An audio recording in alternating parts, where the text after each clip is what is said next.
Yeah. Hello, everyone. Yeah. How are you all doing? I am here. It's my comeback show. Sorry. It's been 3 weeks. I've missed everyone tons. It has been a massively eventful 3 weeks since our last live show. And I know that I really haven't actually gotten a chance to share with you so much that's been going on over the last 3 weeks. And I'm going to try in a very compressed kind of way to give you a good update on what the last 3 weeks have been like, and also to share with you um, the journey that we've been on for the 3 weeks, and in terms of also what life has been for us as we've taken on the story that Yoongi has blessed us with. I'm so sorry, guys. I did this so quickly um, that I kind of didn't have as much time as I would have loved to have done my normal promos and all that good stuff. So, if anyone is kind enough to come on today, I'm going to be so excited. If I even have 5 or 6 or 10 people on, it's been um, it's my honor when even one person comes to be part of our journey. And I so apologize we weren't able to get to you for the last 3 weeks. I do have laryngitis. Bear with me a little bit. um, and I will do everything I can. Miss Angela is back home in Qatar. And we were together in New York for D-Day 1 and 2 days. And she had to run back. And I had to come home because there's a lot going on here um, family-wise. But if you bear with me 1 second, guys, today is going to be a really important conversation. And I kind of know that even though I didn't share as much as I should have, um, that we were going to do the show today, you can always go back and find it a little later. And we are going to be doing this show is a series.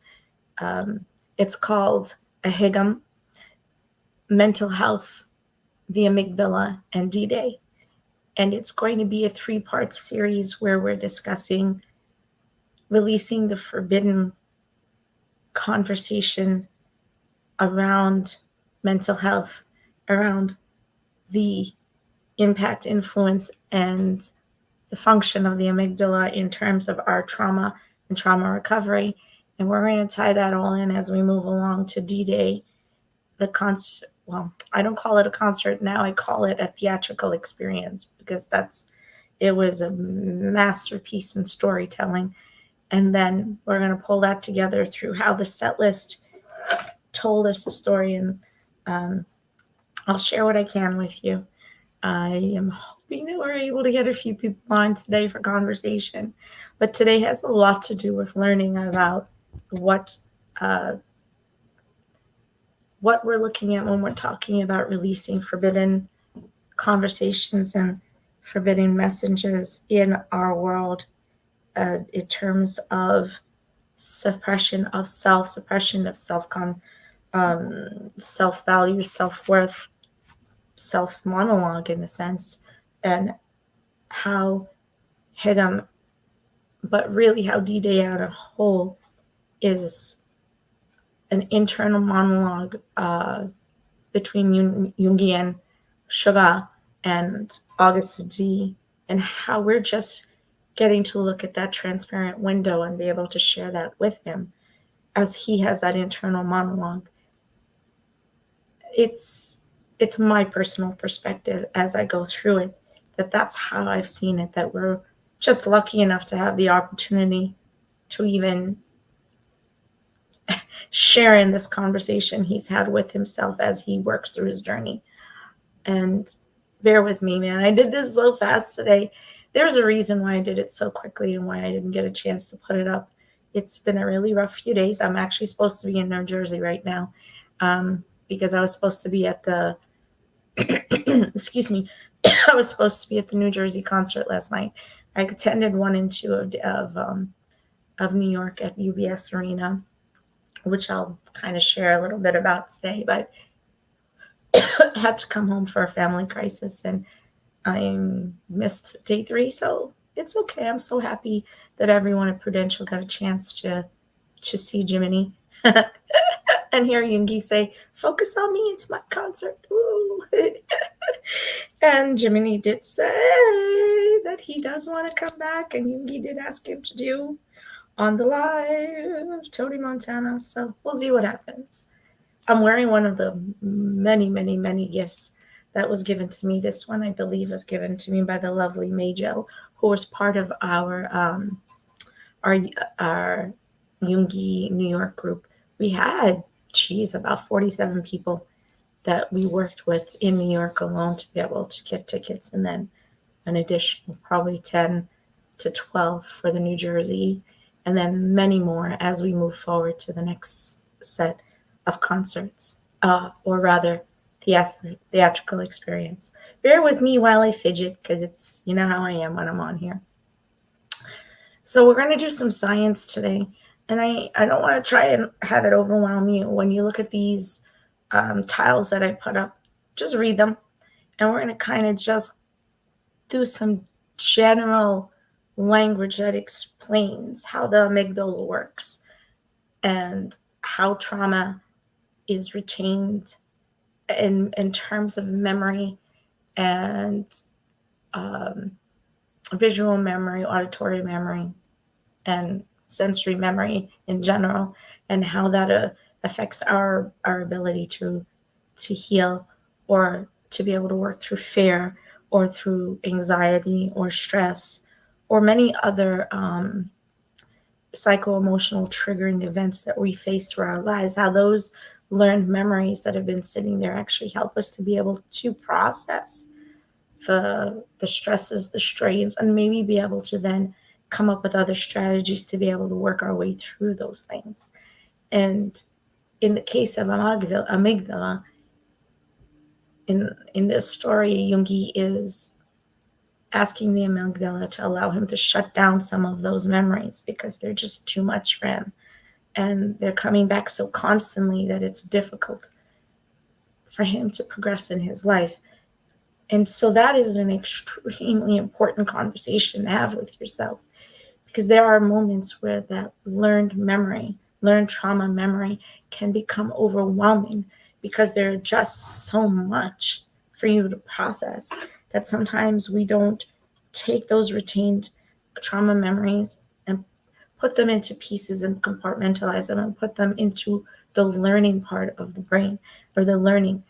Sometimes the cognitive wheel just says, I don't want to deal with that. And so sometimes, with certain traumas, we never get to a point where we've actually dealt with that. So as you could tell, I didn't start with my norm. This is a completely different conversation we're going to have today. And I'm hoping to keep this one pretty short, probably at 45 minutes tops. We want to be able to keep these conversations that we're having through the 4-part series digestible. We want them to be easy, but also, more than anything else, I want you to be able to share them with people. And sometimes having the longer conversations are just a bit too much for people to digest. And as we've looked at the work we've done in the past, we've had fantastic viewership, but I think that the viewers need a little less. So we're going to try our best. And I'm hoping that we get a couple people on here to chat with me and ask questions as I move forward. And I'm just going to say, hello, Army. Feel free to ask questions as I present information. Oopsie. Guess what I did? I had this really bad habit of keeping cap locks on. Feel free to ask questions as I present information. And what I'm hoping is, after we do this simple, shorter episode today, that you'll be prepared as we move forward on to the next one. So, hi everyone. I just sent that little hi message out there. So let's talk a little bit. I am so sorry. Also, bear with me as I have the laryngitis. Makes it a little bit difficult for me to be able to talk, but I'll do my best because I wanted to make sure and bring this to you. So we're going to play our opening tile real quick, and I'll be right back with you.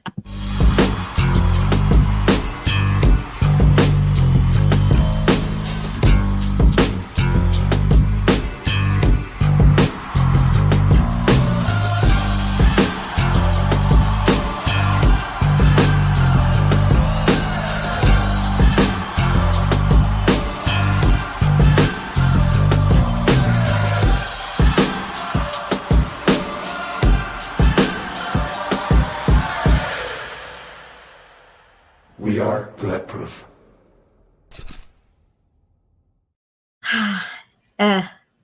It will never change. I will always love that. Give me 1 second. You know what, I'm a one-man show. It's a little bit harder for me, but I'm happy. I'm so happy to be here with you. Oh, hey, we have someone. Hi, Sheila. Oh my gosh, you let out with a big whopper. Absolutely 1,000%. And Sheila says that so some have traumas that they have pushed so far back that it comes not so often but hard. How did you find them to get past what needs to be healthy? So we're absolutely going to try and talk about that a little bit today. Actually, I'm going to leave this up because this is our perfect question, and I think we are going to try and delve into it as best we can. What I do want you to understand is I do have to put a warning up here, guys. We are going to talk about some very difficult content. We are going to talk about mental illness, the strain on the psychosocial and the psychophysiological body. We're also going to be, touching on suicide. Amygdala is physically and literally Jungi's representation in visual imagery of what it is to have lived with retained trauma, that then that cycle makes it difficult to process or to live in emotionally healthy. And you can make choices to leave this world that are not always probably not the best for you. We know it's not the best for anyone to leave the world, right? But in those moments, how do we get to that place? So I just want to be very transparent. I want people to remember I created this organization many, many years ago, Diversely Geek, because I had a brother who suffered through severe, and many family members, because of genetic and familial tendencies, who suffered through mental illness and the effects of mental illness. And I had a brother who that the trauma he experienced, made it very difficult for him to live a healthy life. And therefore, he went down that hole and into the darkness, and he spiraled, and he left his life because of that. And having made that choice in 2010, and me not being able to help him through that, even knowing what I know, it created something inside of me that I wanted to do anything I could to at least help one person in this world to find an answer, even if that one person was me. Because I want you to understand that being the caregiver of trauma also is trauma. A lot of people think that because you learn and you're educated and you're helping the other person on their healing journey, that makes life, that you don't also fall into the caregiving or caregiving necessary role. Absolutely. Anyone who's dealing with trauma as they help someone else in their healing journey is also dealing with that trauma. So suicide attempts, physical illness, critical illness, all of these things affect not just the person whose body and mind it's affecting, but also those people who love you and who are trying to help you on your journey. So I want to answer this question, Sheila, and I'm going to get to it. So let's actually start a little bit with a few points of conversation, and we're going to get to that. So, hello, Army. And as I said, welcome back to Living Punktown 7. And it's been 3 weeks, and we've really missed all of you so much. I actually really have missed you every week. I've wanted to be here. But because we've been going through our own trauma experiences here at Living Punktown 7, I've had things happening in the family with critical illness, as I said, that made it necessary for me to say, I need to take a breath. I need to take a step back, and I need to put and prioritize my own wellness wheel. So, me talking to you about it every week, I needed to recognize that I needed the space to be able to feel well enough to work with you and talk with you. And as it so happened during this period of time, Yoongi dropped D-Day, Hegum, Amygdala. And it put me into a place where, for a lot of reasons, I also had to process again some of the retained memory of my own trauma. So, being a mental health professional, a nurse practitioner in family practice, neurology, and working in psychiatry, and also researching the effects of trauma on the brain, or rather neuroplasticity, and what are some strategies we can use to be able to work on extricating those effects of trauma. It was triggering. It was a big, huge box of trigger that was handed to me. And I had to also look at whether or not I could handle that at that moment.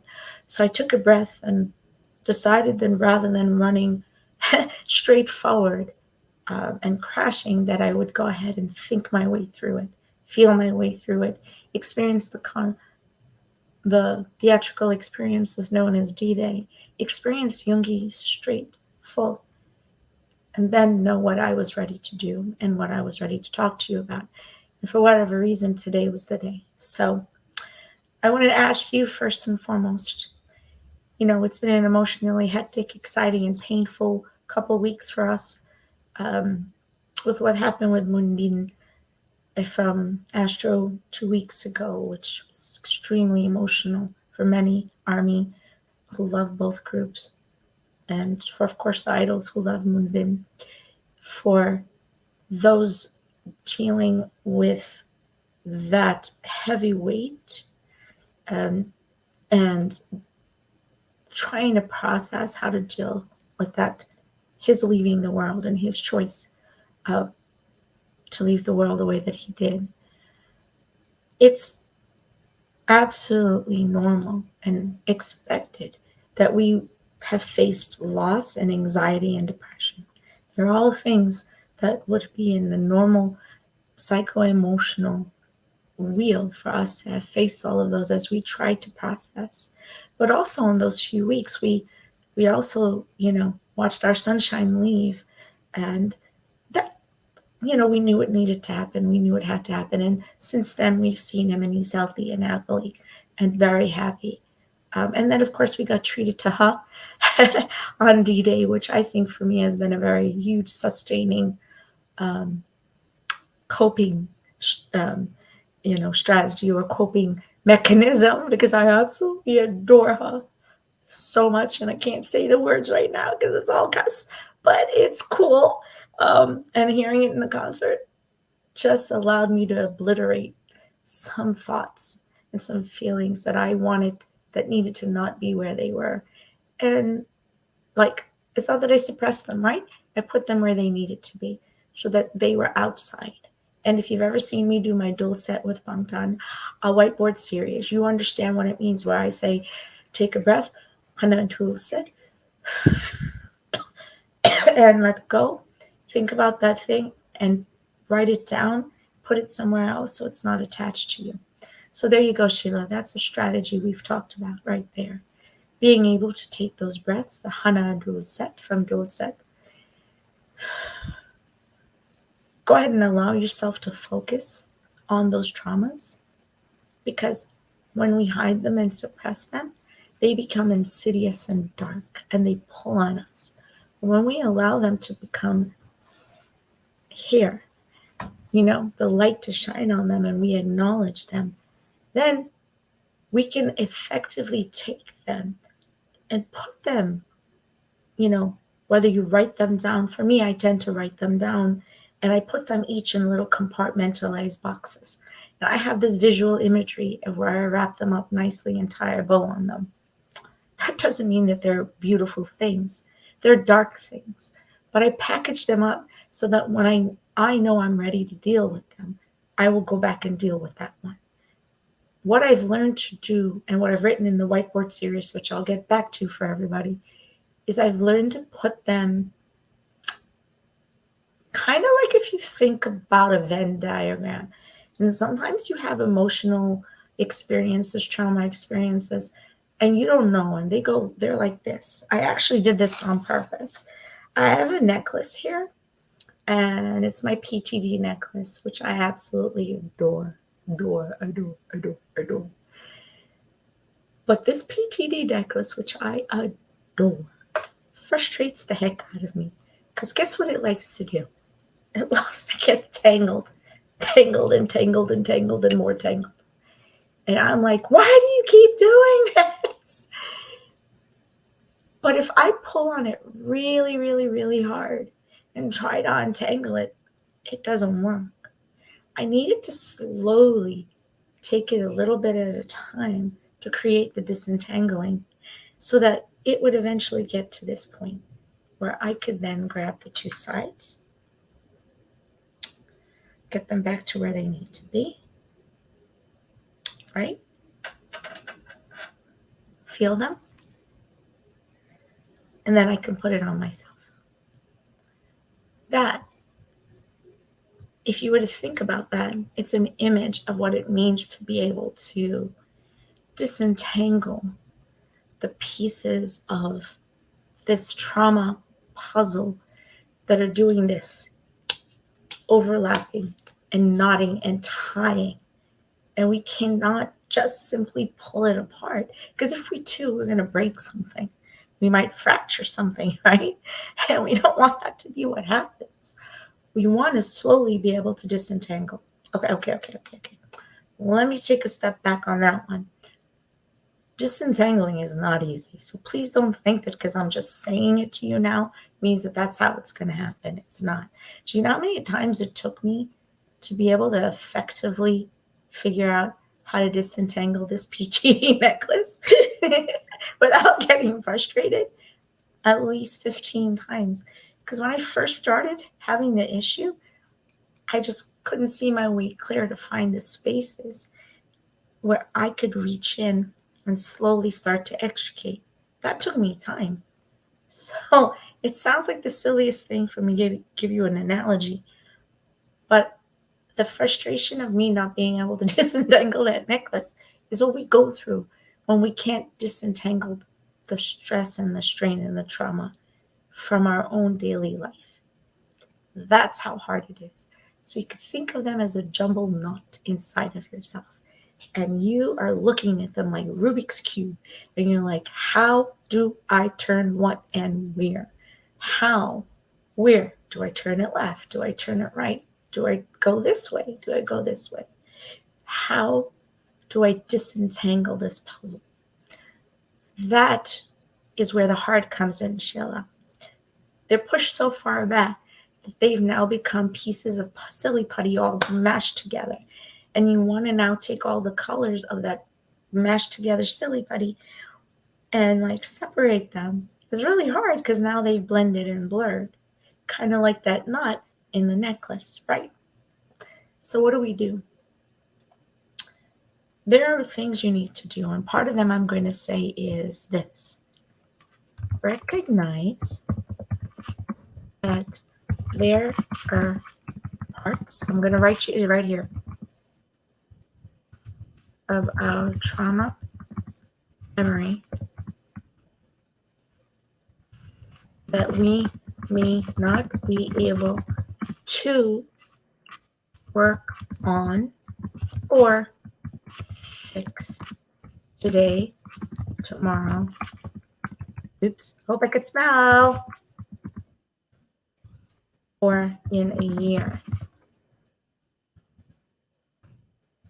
But it's in the recognition that oops, I'm trying to send you that. For some reason, that's Twitch is not working, but that's pretty cool. So if you're watching us on Twitch, I'll try and send it to you a different way. But the fact that you are able to recognize that those memories have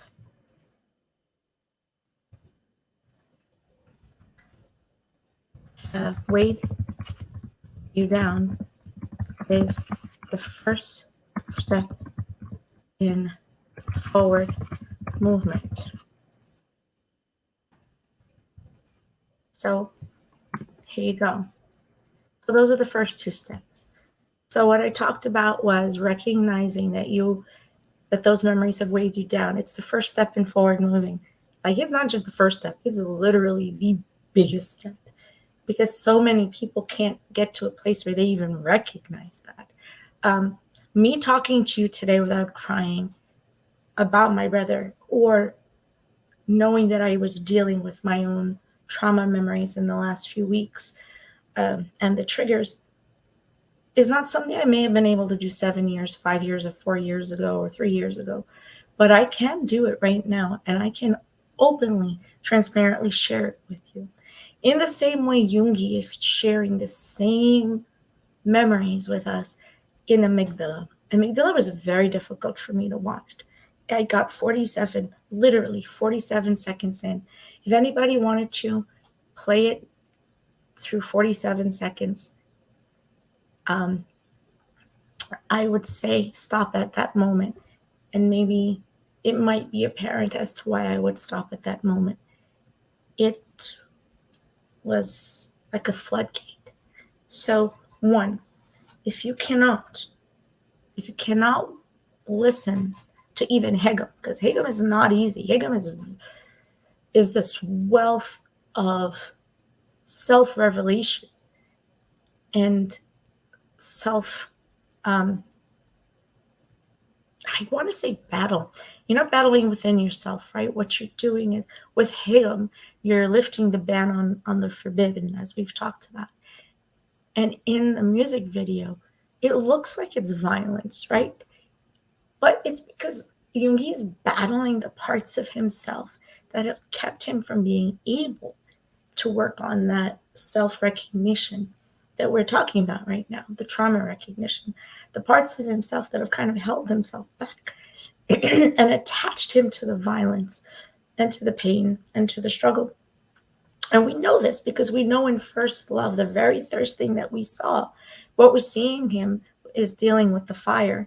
And when you go to, I'm actually wearing it today. I'm wearing the fire one, the flame one today on purpose, because the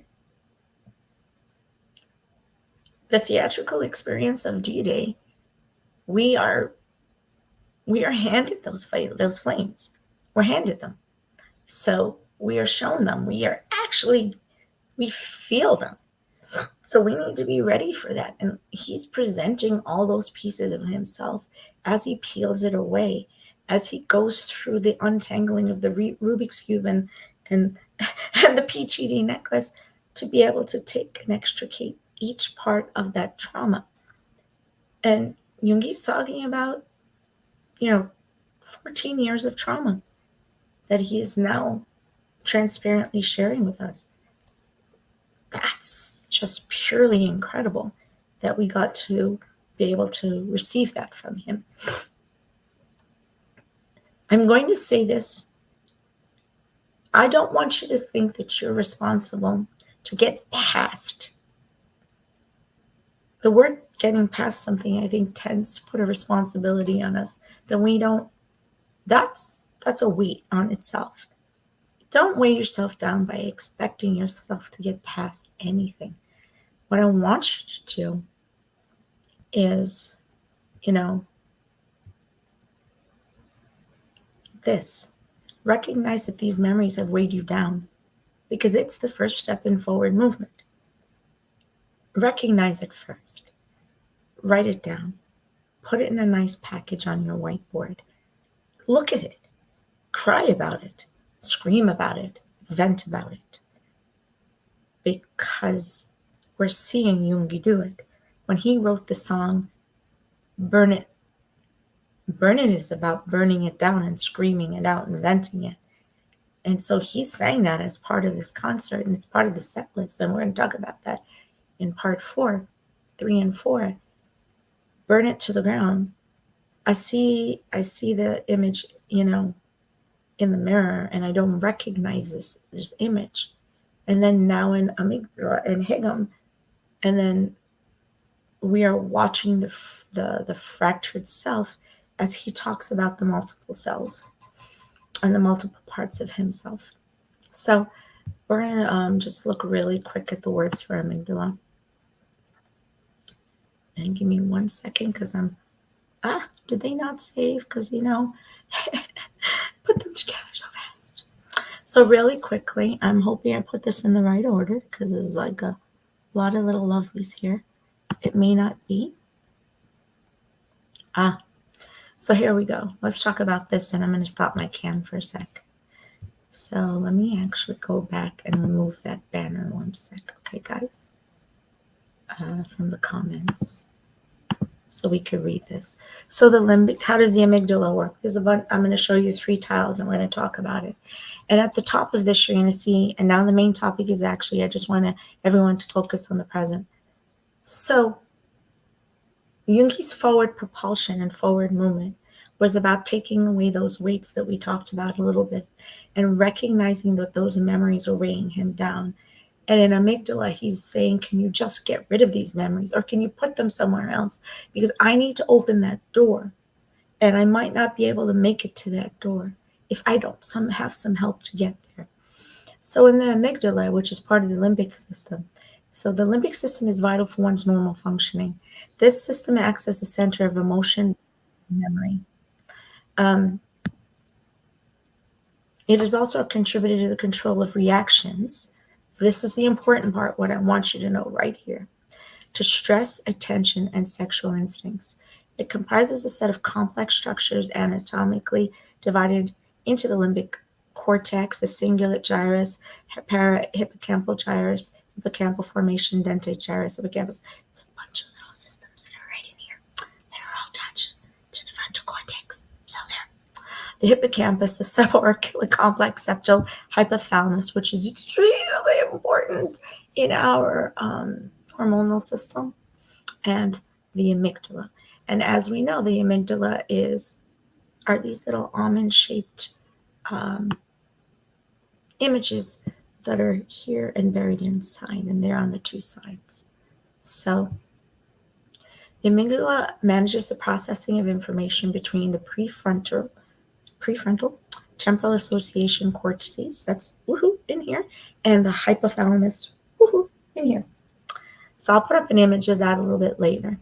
It has neural circuits to carry out its different functions with 2 major output pathways. I'm getting messages as we go, so I apologize. The dorsal root versus the striate terminalis. So basically, these roots that we're talking about have to do with pathways for input, what we're receiving, and then the second set of pathways is about output. So with the trauma wheel, what happens, Sheila and anyone else who's listening, sometimes all we receive is the input. And that's what he's talking about in amygdala. Sometimes the input just keeps coming in. It's trauma, memory, bills. We can't always process, and we don't get to the point at which we find a way to take that learned, retained memory of trauma and fear and stress and use it in an effective way to be able to cope as we move forward. Coping is at the other side of this whole thing. So that's called the amygdala fugal pathway.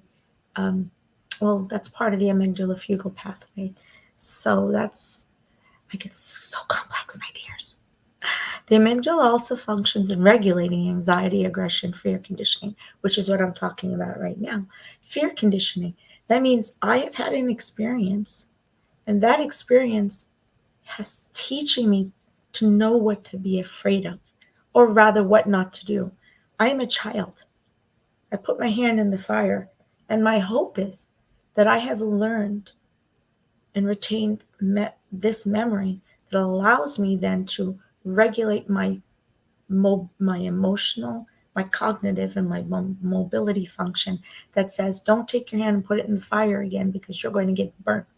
And if you keep it there, you're going to not just get burnt, you're going to damage yourself. And if you stay there, you're leading to the possibility of death. I'm being honest. I told you I gave you guys a warning ahead of time. So the amygdala is the place where we regulate anxiety that has to do with I am in a situation and the sensory input I am receiving right now is way too much for me.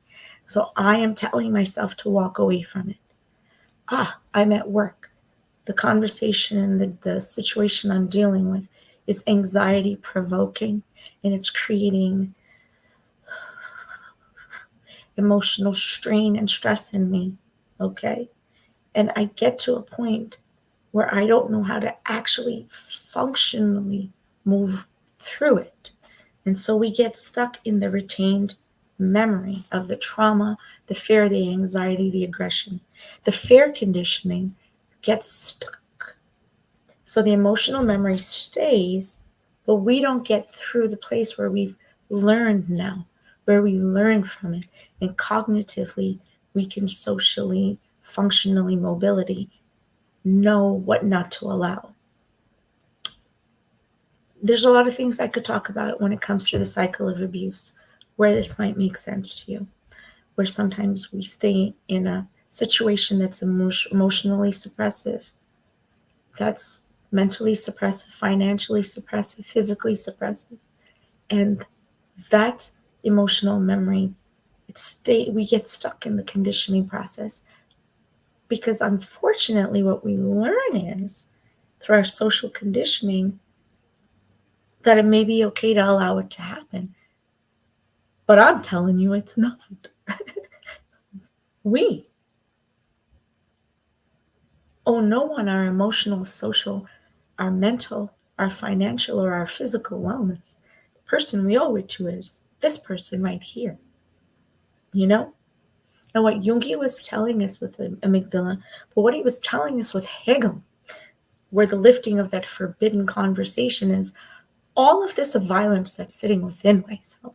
Because make no mistake about it, suppressions of the emotional state, the mental state, the physical, financial, all of these things lead to a state of internal turmoil, which is like a violence inside of ourselves. And those things keep us anxious. They keep us depressed. They keep us in pain. And they, in turn, turn around and manifest as physical illness and physical pain. When Hegel, what he's showing us is that he's with his 6 thugs are ready to go to battle with all of that. He's ready to go to battle. He's ready to get rid of this. He's ready to fight it. He's ready to take back himself. But what he's doing in Hegel is he's battling each of those personalities. In Hegel, we see him with the Dechita Augusti personality that is conflicting with his own personality of Augusti, which is then not even able to allow the BTS sugar sometimes to even show himself. So we have to fight. So he's showing us in a physical way how he's fighting that turmoil, that inner turmoil. So that is what we're doing with the amygdala. It's fear conditioning, emotional conditioning, and the flight or fright. You guys know that system, right? An accident's happening, there's a fire, and our fear conditioning teaches us to stop, drop, roll, and run and get out, right?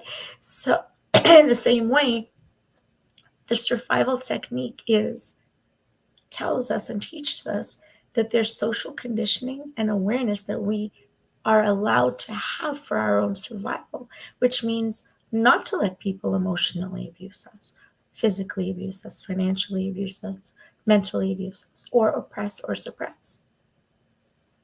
Big conversation. I totes get it. It's really hard stuff. Totally hard. Well, we're going to talk about that right now. So here's Sheila's question, and I love it. Thank you so much, because that's where we're getting to.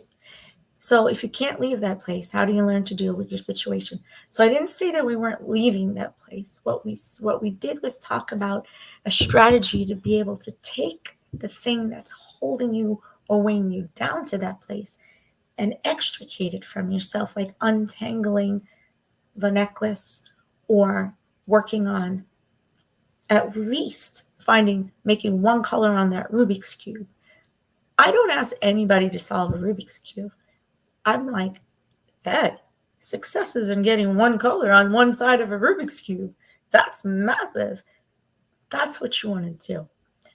So don't weigh yourself down to leave that place. That's too much. We started off by saying that, actually, I probably think I haven't even gotten to that spot yet, but I'm going to in a little bit. I'm so sorry, I have it written down. So there's a today, there's a tomorrow, and then there's a year from now and 10 years.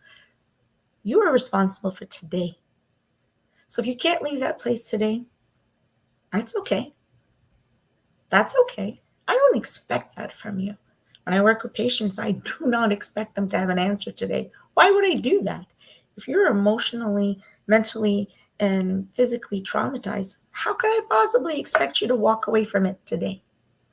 Especially if you've had 5 years of fear conditioning, 5 years of trauma conditioning, and they're all retained within your cognitive state as part of your emotional memory, and you haven't been able to move them into a place where you can disentangle them, from your sense of responsibility and suppression. The one thing I ask of you is finding the strategy to not allow them to suppress.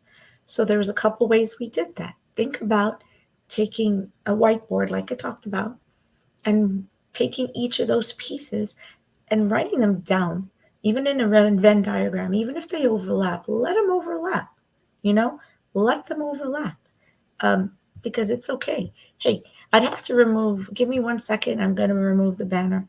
I actually want to go on to the last part of the amygdala real quick. And then I promise I'm going to go right back to your question. So the amygdala is also necessary for learning, and here we are. So this is where we're going to go into the answer to that. For learning by fear, amygdala lesions. So basically, it's like as we face trauma, like we have something called traumatic brain injury, where you have a physical injury to the brain, and those things leave lesions, right? They leave scars. So Jungi's scar, the Dechita scar, is actually a physical representation of these kind of lesions. So as we move forward in the fear conditioning and trauma conditioning, as we learn from them and cognitively work towards knowing how to disentangle or not do the thing or not be engaged in the thing that was harming us, we go through something called active avoidance, escaping from fear, and passive avoidance, or of conditioned responses. Okay? So what we want to do is learn how to actively avoid. So there's 2 parts to active avoidance. I'm only going to deal with one part today, the kind that's the physical kind, okay? So sometimes we actively avoid something, but we really shouldn't, because that walking away from that thing might be really, really, really healthy for us. The traumatized mind oftentimes doesn't allow itself to engage in a happy place. And Sheila, let me just say, the fact that you're on the show today and listening to me, the fact that you're a fan of Bangtan, the fact that you listen to their lyrics and their music means that you are willing and that you have an active coping strategy to help you to actively work on disentangling yourself. Okay? So when I do the wellness workshops, I tend to the whiteboard is about showing you how to create that disentanglement and create that wheel for yourself. So we don't want to avoid happy. We don't want to avoid healing. For years we may not have engaged in BTS because we thought maybe we can't, maybe we shouldn't. But here I am fully actively waited in it because Bangtan has become my bulletproof way. Living Bangtan 7, living bulletproof 24/7 has become my learning strategy.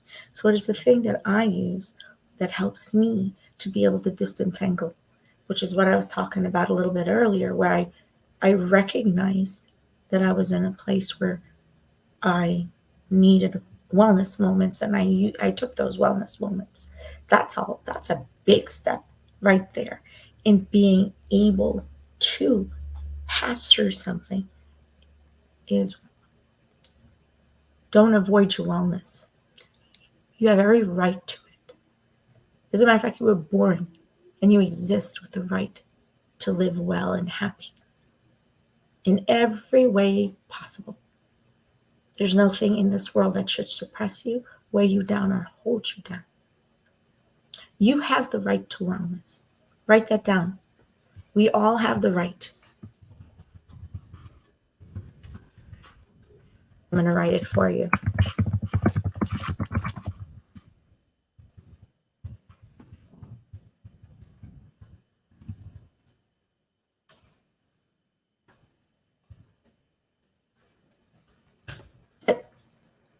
Claim that sentence.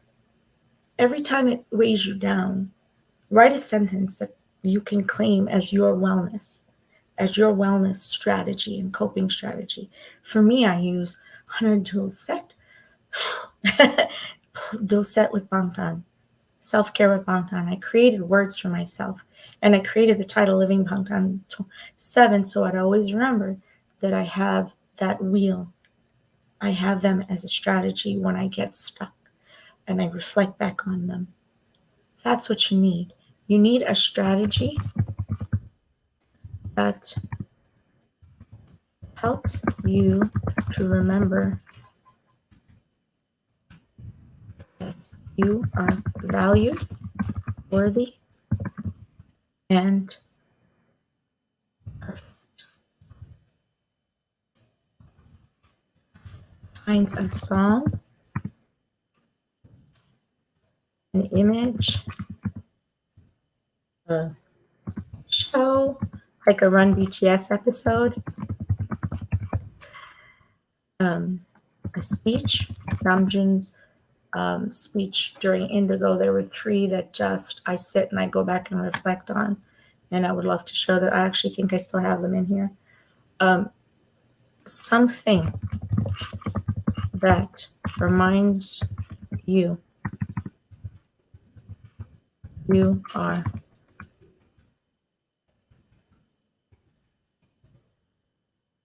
that you deserve wellness. There you go. So what you do is you do that. A strategy that helps you to remember that you are valued, worthy, and perfect. Imperfectly perfect. Nobody, we all have imperfections. That's perfectly fine because that's our living life and our living experience. Everybody does something.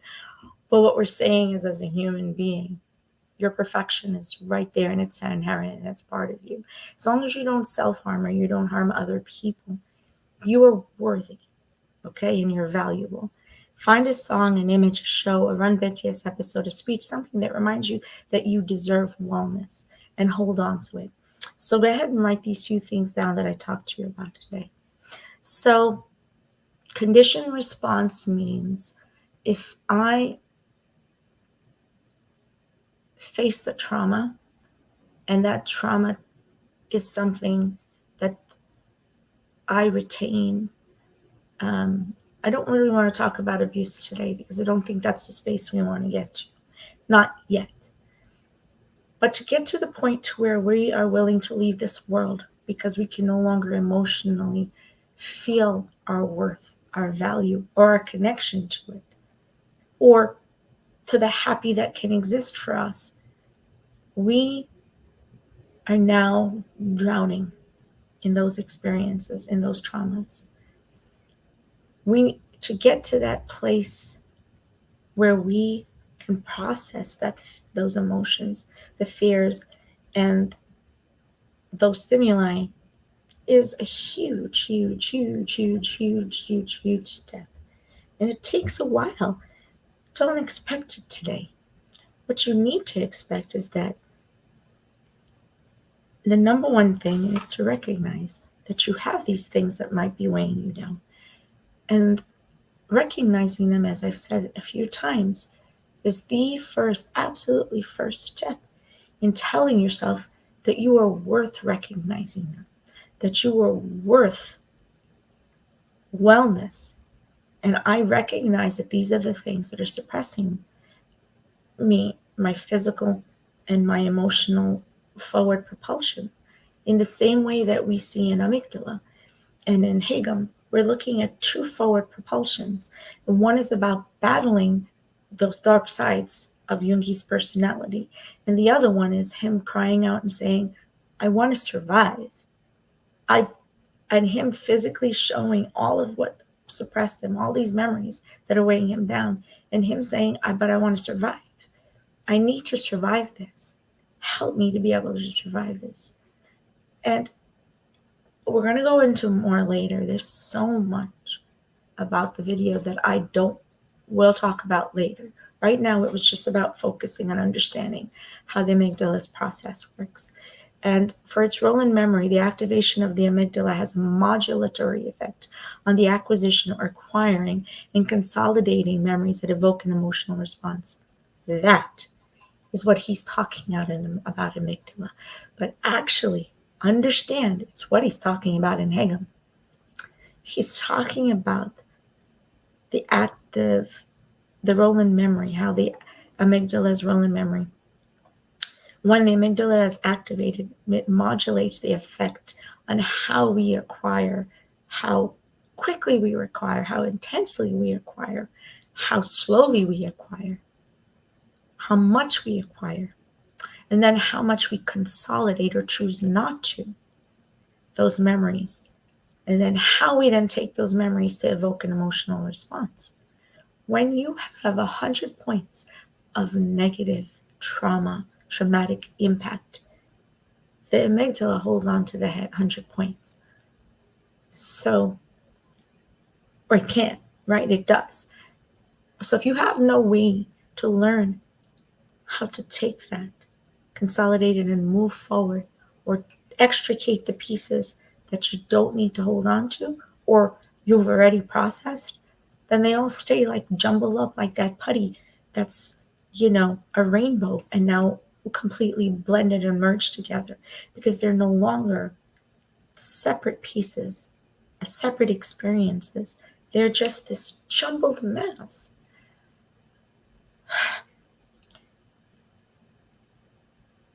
Again, if I wanted to detangle the necklace, I needed to be able to just say, I recognize that the necklace is tangled. I recognize that the pieces of the necklace are tied into knots. It's not going to help for me to allow them to stay consolidated, because that then evokes an emotional response of frustration and pain and anxiety and depression. What would help is to say, what's the first thing I can do? Do I just need to put it down? Do I just need to put it down? Sometimes you just need to put it down and recognize I don't need to wear that necklace today.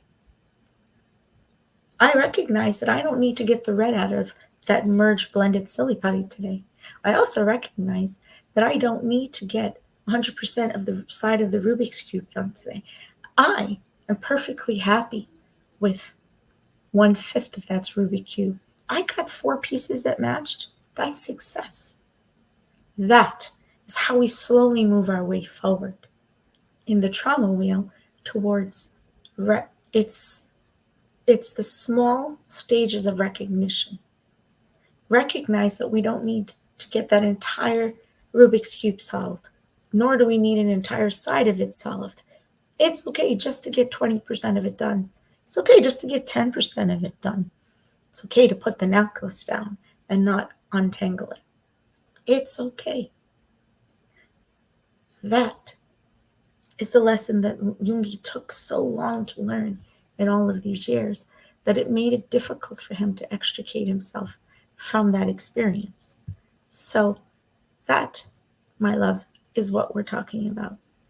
I wanted to just share this particular line from Amygdala, and we're going to again talk about it a lot later, but it says, oh, the best choice, then the second best choice, then the third best choice, yes. This is recognition. What is my first choice? What is my second? And what is my third for my healing wheel, for me to move or pass through? That is telling you that Yoongi found, is saying himself, I needed to recognize that I have to put down choice 1, choice 2, choice 3, choice 4, choice 5.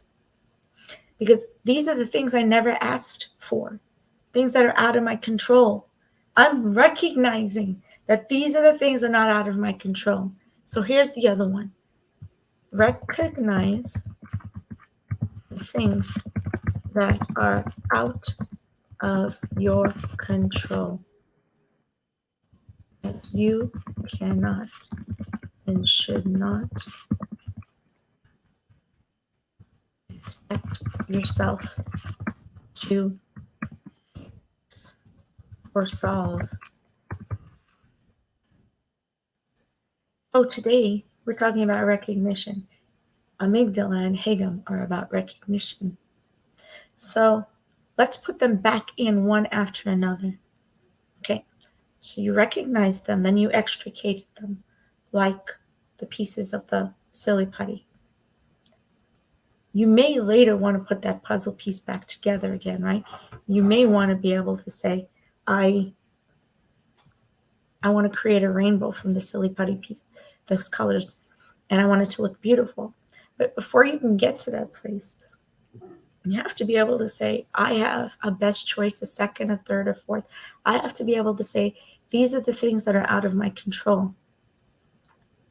So write them down.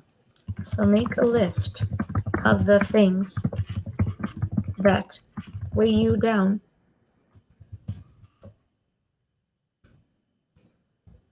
that you cannot control. And then allow yourself to recognize that they are not your. So we're going to add the word fault.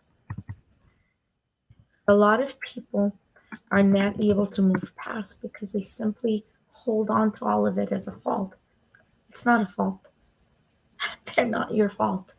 None of it's your fault. Unless you physically chose to go harm someone and you knew that you were harming them. In that case, that's a different story, and that's not what we're talking about then.